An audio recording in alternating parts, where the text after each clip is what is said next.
Broke my record for least amount of books read. If you can make someone love the Antichrist, I think you did a good job. The very last line was like cliffhanger. Okay, the pages in the back just fell out.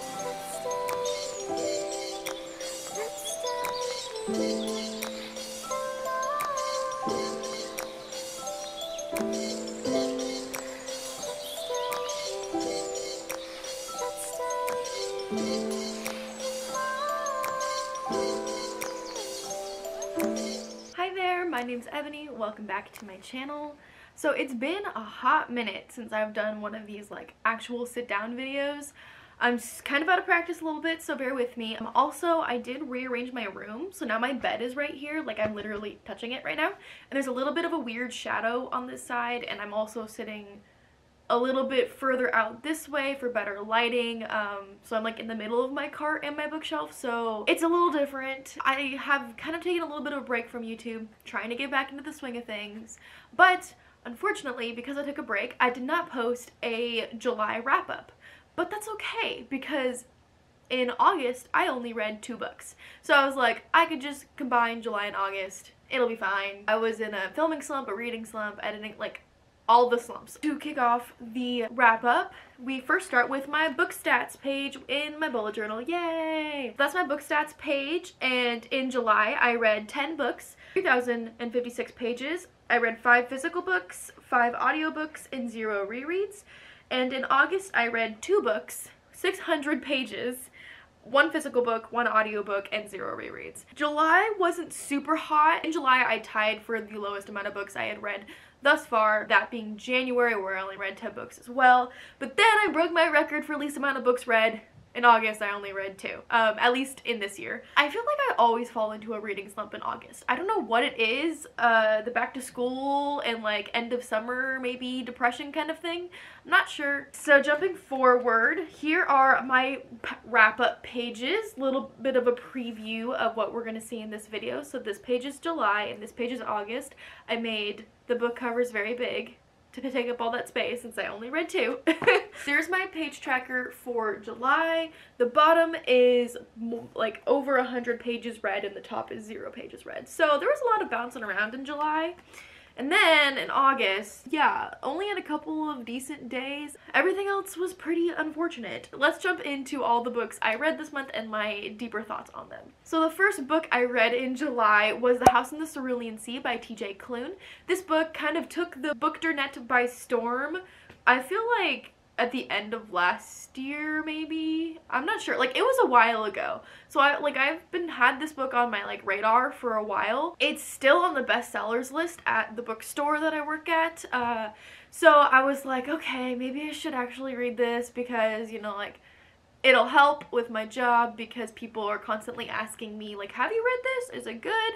So now when people ask me if I've read this one, I can say yes, and it was good. I did enjoy it. I gave it 4 stars. It is sort of fantasy. It's like an urban fantasy story, and if you know me, I don't really like fantasy that much, but I did enjoy this one. It was based in our world enough that I didn't feel like my normal hatred for fantasy was showing up in my feelings for this book. Usually my biggest issue with fantasy is like world building. I don't enjoy having to learn new worlds. I kind of like already knowing the world that we're in, and so like this one didn't have too much world building because it was mostly set in our world, just with a couple of little fantastical characters that were in there. Basically, this book follows this social worker who goes to this house that's kind of like an orphanage sort of situation where all of these mystical, magical people, creatures are living and making sure that everything there is going okay. I really liked the way the characters were built. One of the characters is literally the Antichrist, and he was so funny, like one of my favorite characters in the book. If you can really make someone love the Antichrist, I think you did a good job.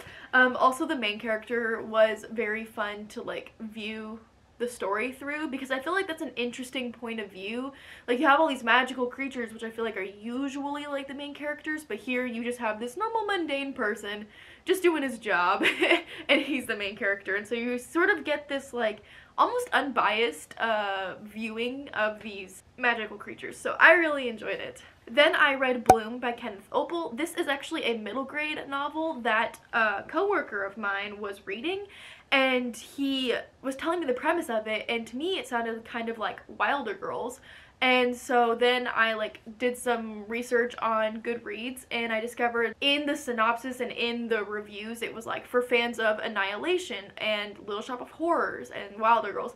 And of course this is middle grade, so it's not going to be as like intense as Annihilation or even Little Shop of Horrors, but like it's in the similar like vein. And so I was like, yeah, I'll give it a shot. And actually I really enjoyed it. I gave it 4 stars. Basically like the whole story starts with this like rain, and the rain sort of plants the like there's like seeds in the rain that like plants this grass that grows like exponentially more than normal grass and is like choking out other plants, and they're having a hard time getting rid of it, and so it's like almost like an invasion of sorts. And then we also have 3 characters who have an interesting relationship with this like invasion of plants. One of the characters is allergic to water, but this rain that came isn't affecting her even though she's allergic to water, and like so that's really weird.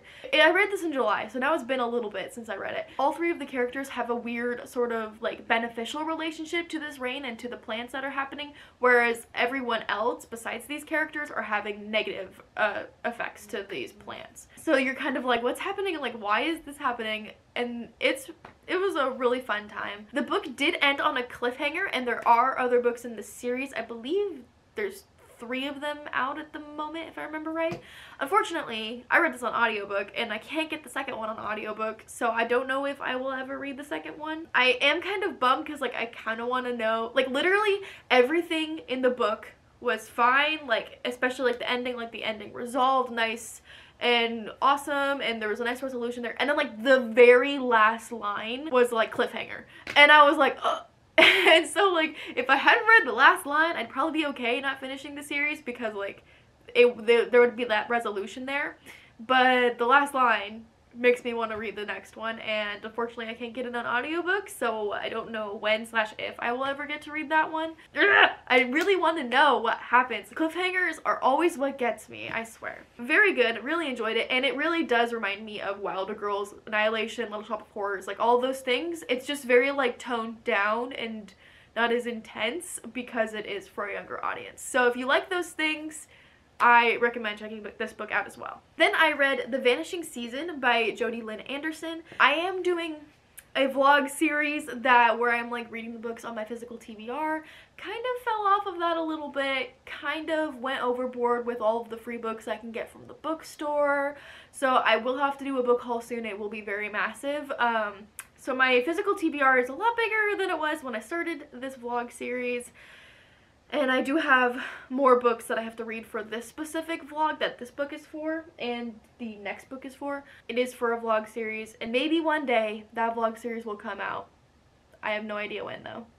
So I read this book. I've had this book on my physical TBR for a very long time.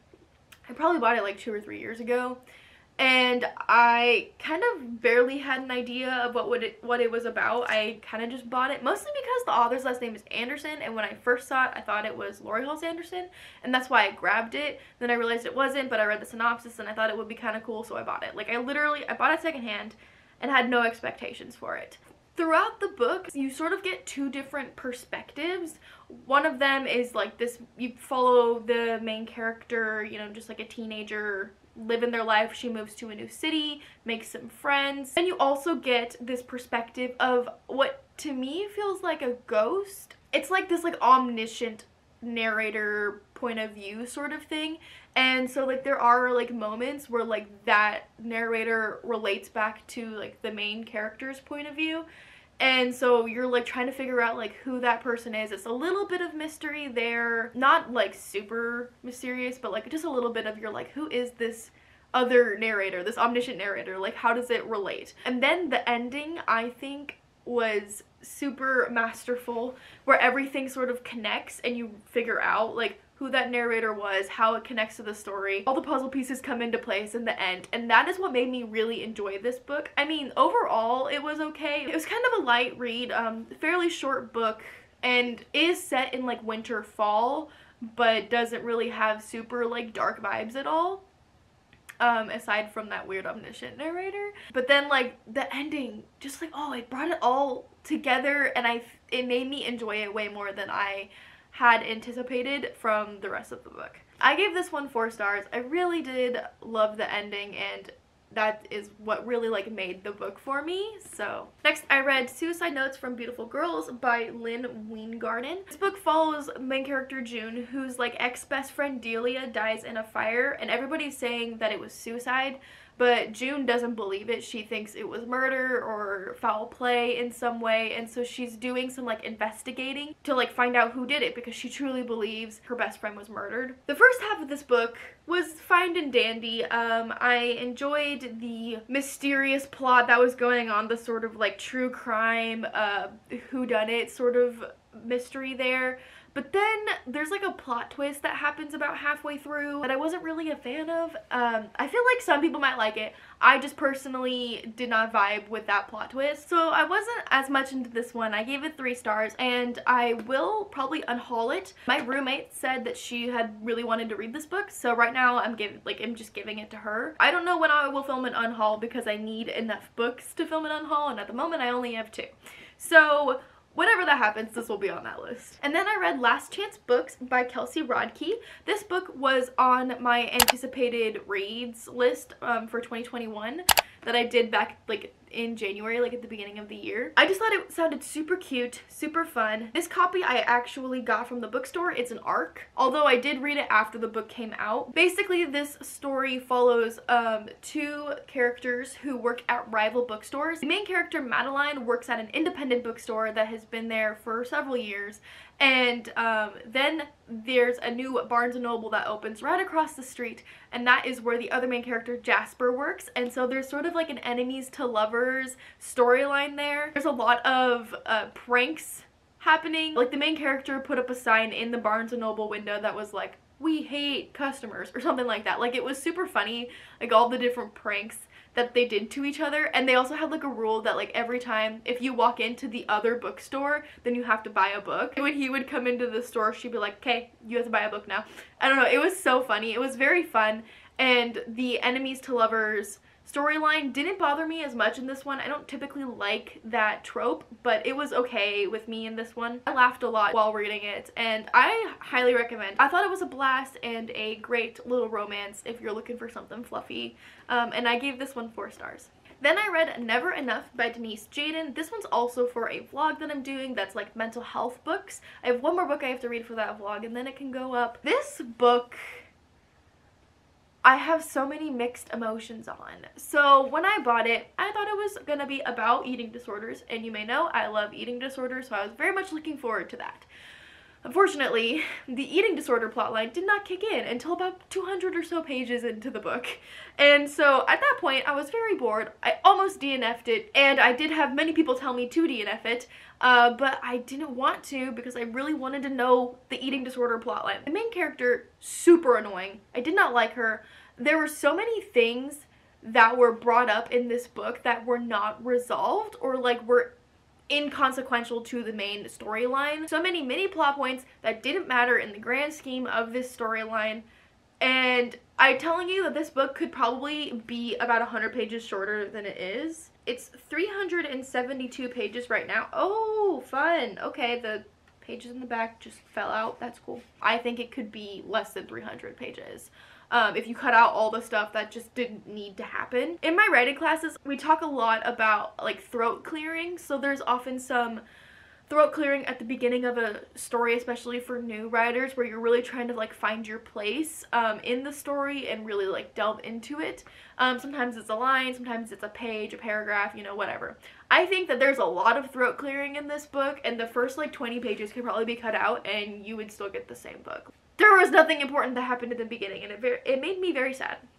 Now, however, despite all of the negative things I have to say about this book, the ending was actually really good. You know that emotion when you are reading a really, really long book series, or you're watching a really long TV show and you finally finish it and you just feel like empty and hollow?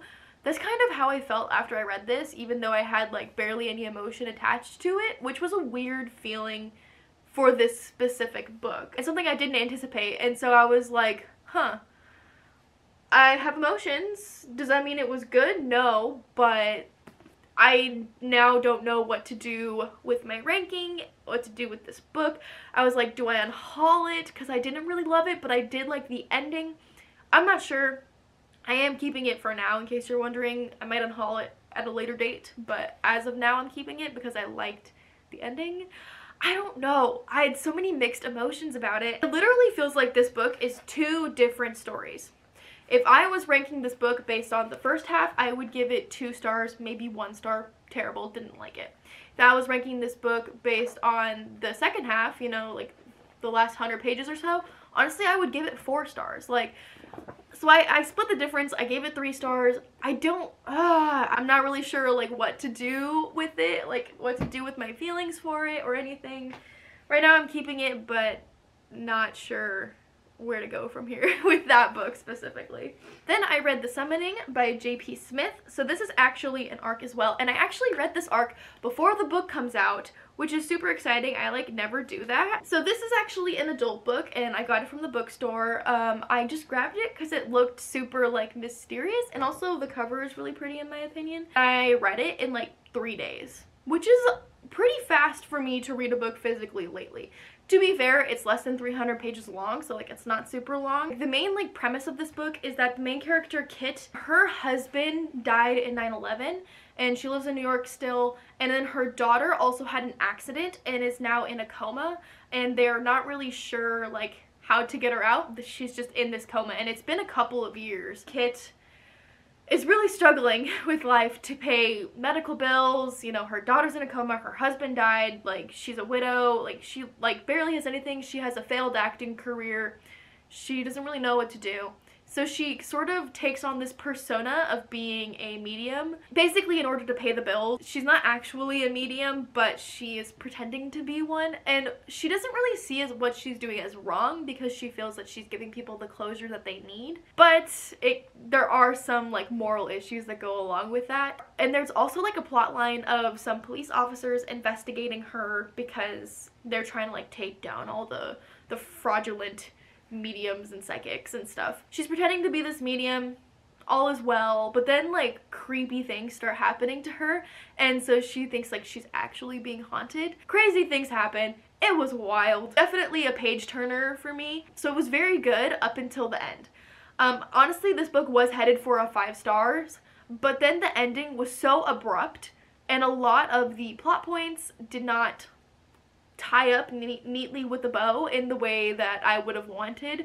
I didn't get answers to a lot of my questions, and honestly the ending just felt lazy. The way it ended just felt like the author had like put together this like grand plan with like all of these different like loose ends, and then was like, ugh, tying them up is a lot of work, let's just do this thing, call it a day. And it just felt really lazy, and I didn't get that like satisfaction that I wanted from the ending of this book that had so many mystery elements, and I wanted more. I wanted those things to be tied up. I wanted my answers, and I didn't get that. So unfortunately I ended up only giving it 4 stars because I wasn't a fan of the ending, but overall still a great book, and any book that can make me read this fast is a win in my opinion. Definitely a perfect book to get into like the spooky atmosphere for October, and that was fun as well. Then I read Long Way Down, the graphic novel. I do have the Long Way Down novel, and I have read that one and I really enjoyed that, but I wanted to also read the graphic novel. It was at this point where I started really falling into that reading slump, and so I kind of picked up a lot of graphic novels at this point just so I could like do some reading but not have to put as much energy into it because I didn't have that much energy to give at that point. Both the graphic novel and the book itself, Long Way Down, are both very good. They have different impacts in different ways. So the graphic novel, obviously, like, there's photos, so you can like really see what's happening, and it's more impactful. But also, as someone who studies poetry, I really enjoyed the actual novel because you can read the book as it's written in verse, and you can really like get extra meanings out of the line breaks and such, like I have learned to do in my poetry classes. So I enjoyed both of them in different ways. This book is about a character named Will whose older brother Sean was shot and killed in sort of a gang related violence, And so Will has made the decision to kill the person that he thinks killed his brother. And so he gets on an elevator, and on the way down at every floor, ghosts from his past come in and try to like help him understand the situation that he's in and like really come to terms with what he's doing and if he's going to do it. The whole book takes place in like 60 seconds. Like, it's wild, but it's so impactful. So like I said, both versions of this book are very good. I highly recommend reading both of them, to be honest. I really enjoyed it. I gave it 4 stars. Then I read Laura Dean Keeps Breaking Up With Me by Mariko Tamaki. I'm not sure if I said that right. My apologies. This is another graphic novel, and just like the title suggests, it follows the main character Freddie, and her girlfriend Laura Dean keeps breaking up with her. And it's super cute. I loved the art style in this book because it is mostly just like black and white and pink. And I don't know, it was just a really cute like color palette, and the way that it was drawn I really enjoyed. This graphic novel is a little bit on the lengthier side, but it didn't really feel like it was long because the story was very fast-paced, very fun to follow, and sort of just see how Freddie is dealing with the breakup with Laura Dean. I really enjoyed this one. I don't really have that much more to say about it, mostly because I can't remember all of my thoughts because I read it so long ago. My bad, sorry. But I did really like it. I remember enjoying it, so then I gave it 4 stars. And finally, in July, I read the graphic novel Little Girls by Nicholas Aflehi and Sarah Delaney.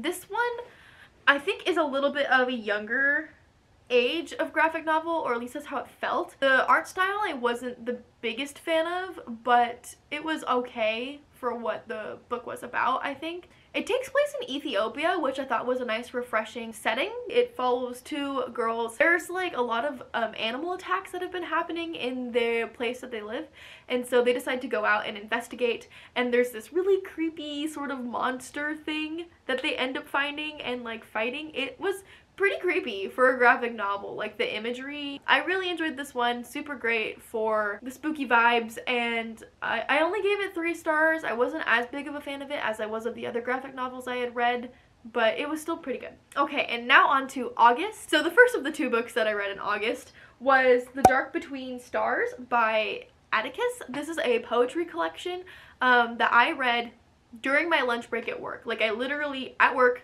went over poetry section, grabbed a book, read the entire thing during my lunch break. And I don't have much to say about this because poetry is poetry. I didn't really take the time to analyze it just because I was reading it on my lunch break. I don't really have in-depth analyses for this book, but I did enjoy the poetry. It was very atmospheric, and also the cover art is gorgeous. And I don't rank poetry books, so this has no rating, but did enjoy it. And then the last book that we will talk about is The Soulmate Equation by Christina Lauren. This is the newest book by this author duo, and I believe it's the 3rd book I've read by them because I've also read Josh and Hazel and My Favorite Half Nightstand, or whatever it's called.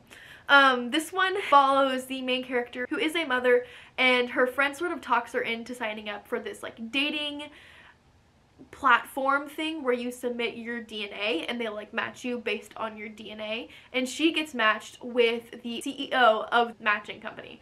And so it's like, whoa, like what do you do now? And like honestly, she just did it, like she didn't even expect anything out of it. She kind of just did it because her friend like pressured her into it. And they also have like the highest match rating that has ever happened, like 98% match, and I think the highest before that was 93. So a super cute romance. There were definitely some pretty steamy scenes in it, so just beware of that, but definitely super fun. I really enjoyed it, and I gave it 4 stars. So those are all the books I read in July and August. Sorry this video is so late. I'm really working on trying to get back onto a somewhat of an upload schedule. Probably only going to be 1 video a week because I'm just so busy between work and school. I don't have a lot of time. And so I apologize. I do miss uploading 3 times a week like I did over the summer. I hope you all enjoyed this video, but thank you all so much for watching, and I will see you in my next video. Bye!